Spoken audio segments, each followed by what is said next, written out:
So I'm going to take you to the different world, from a very developed UK to very underdeveloped country, and from from child to mothers. So recently I was asked to tell a story about my work, and I was just trying to think, okay, what kind of a story I'm going to tell? And then when I was thinking, suddenly a vivid memory of a woman's body lying in front of her house, it came in my mind. And I saw the woman was laid in the veranda of her house. She was covered with a white sheet. It was about 25 years ago. And I saw like two small children, they were crying there because I don't know whether they knew that they had lost their mother, but definitely they knew that they didn't get any care. So this woman died because of the childbirth, and it was later I knew that the major reason for her death was the hemorrhage from the childbirth. And this father, he couldn't take care his kids, so what he did was he gave those two children to two different families. So it was a very shocking moment for me, but that moment, we had very low education in Nepal, and women were like hardly they were educated. But my father, he knew the value of education, so he thought, okay, my children should be educated. So we were three sisters, so he moved us to the city, and then he gave us good education.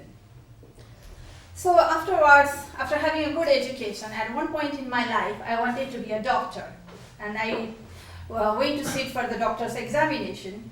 But to be a doctor, either you have to be very, very intelligent, because there are only very few limited seats, about 50 seats in all over the country, or you have to be very rich so that you can pay to be a doctor. So I didn't have either. And then I gave an exam for nursing education, and then I got a scholarship for that, so I became a nurse. And while I was serving in the wards in the hospital, I suddenly realized that there was a very huge difference between the nurse and doctors, or the professors and the students. But then there was also another thing, like the nurses, they couldn't do anything on their own. So I felt that I can't, and though I knew the problem, I can't do anything for her. I can't even prescribe a paracetamol tablet for headache or pain, and I just felt like this is not the job for me. So though I was a topper in the nursing faculty, I left that work, and then I moved to the different, very remote parts of Nepal. So in a remote region of Nepal, sometimes I even had to walk 2 days, 3 days. At that time, I realized the real problem of women. So there I saw, for example, many women suffer from uterine prolapse cases. If you don't know what is uterine prolapse, it's the uterus will come out of her body, because many women, like 50% of the women, they get married by the age of 20, and then they have like immediate childbirth. And some of them, another half of them are married by the age of 15. So because of this repeated childbirth and then young age at childbirth, their uterus comes out, and the infection, there can be infection, and sometimes there is sexual problems, and husband will get married with another woman, which is quite common. And in that case, the woman is just left helpless. Though free healthcare service is available in the city center, but then just to get to the city center, sometimes you have to walk 1 day or 3 days. And women are still, they don't have any power or decision-making power at home. And also transportation and the cost itself is a huge issue. So I felt really helpless there. So I felt, okay, what can I do? So I need to have further education so that I can do something for these women. So I went to study public health. And then when I was doing my public health research, I did a research about women, and looking at what are the things that can help women and mothers, or what can save women's life. And when I was doing research, I suddenly found that, despite very much poverty level, very low health infrastructure, there was like huge reduction in maternal mortality in Nepal in the last 2 decades.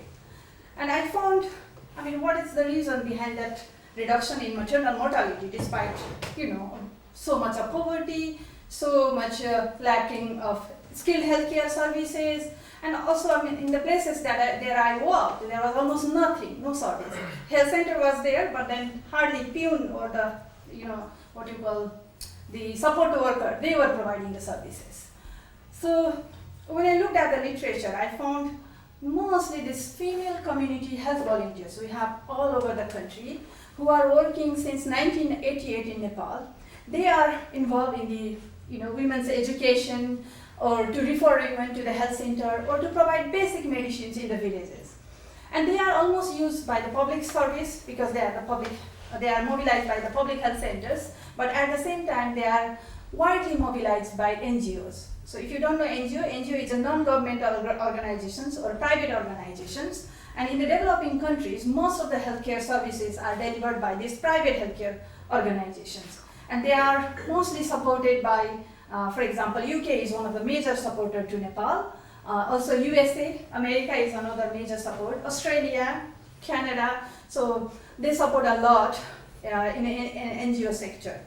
So I found both public and private organizations, they use these volunteers in the service delivery. However, there were no research on this group of women about what actually they work in the community, what helps them to deliver their services, and what are the barriers for this group of women.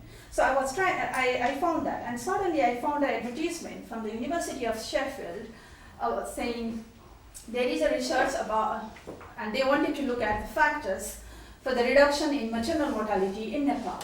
So I found, okay, this is a wonderful opportunity that I can try. So I applied it, and fortunately I got the scholarship. So I came to the University of Sheffield to do a PhD on this group of women.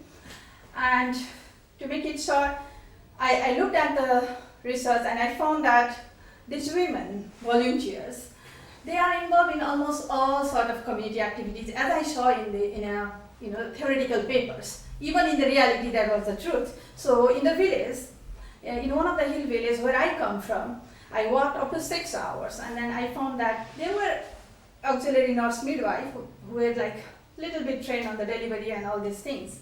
But she couldn't really do work on her own, so she had to take help from the volunteer.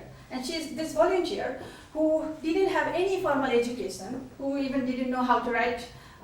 She could sign her name and she would say, I'm illiterate. And literate means just being able to sign her name. So this lady, but then if there was any delivery or any cases, this volunteer has to go, because this A&M, this midwife was not confident enough to do it. And this volunteer told me, which really struck me, like, you need to have experience to do the things. So only education is not enough. This midwife has the education, but she doesn't have any experience. Whereas this volunteer, she had experience, and she had even managed some cases of uterine prolapse, which I had seen in the village. So I found, they were like, they were, and sometimes they were suggesting women to take alcohol, which is very common in Nepal as well. So to take rest, they advise alcohol as a medicine because that will help women to sleep. So they were giving these things, and they were providing painkillers and metronidazole drugs like for a stomach ache. So they were providing on their own. And the problem was, of course, the literacy. They didn't have proper education, so they didn't know when to provide this medication, or if the medicine is expired, they didn't know about it. But on the other hand, having no service at all, as there were no formal health service available at 6 hours of distance. So at least having these volunteers, there was something. And also I found they use very interesting ways to provide services. So for example, during the ceremony or function, a lot of women will gather together and they sing a song, like folk song, with maternal health messages. Tim was suggesting me to sing a song, but I'm very poor on that, so I don't want you to run away from the hall. But then in the song they highlight, you need to have iron tablets so that will help you, that make you strong, because one of the reasons women die is because of bleeding, or they have anemia, and because of anemia, a lot of women, if they go through the bleeding, they can die. So they provide iron tablets, and they suggest them to have this iron tablet regularly, and they ask them to visit the health centers, And they also go to these mothers immediately after the childbirth with a very good food hampers, where they take some ghee, that's like butter, and rice and some vegetables and some clothes for the baby as well as for mothers. So they pay these postpartum visits, and if there is any risk, they will ask them to go to visit the health center. So using this interesting technique, as well as getting some help and support from the local NGO, they provide all these services. So I found in absence of, though I don't want to advocate completely for this group, but in the absence of skilled healthcare services, these women are very vital at the community level. So my research, it suggests they have to be trained and nurtured so that their services would flourish in the future, and these women who are deprived of even basic services would get some level of basic services. Thank you.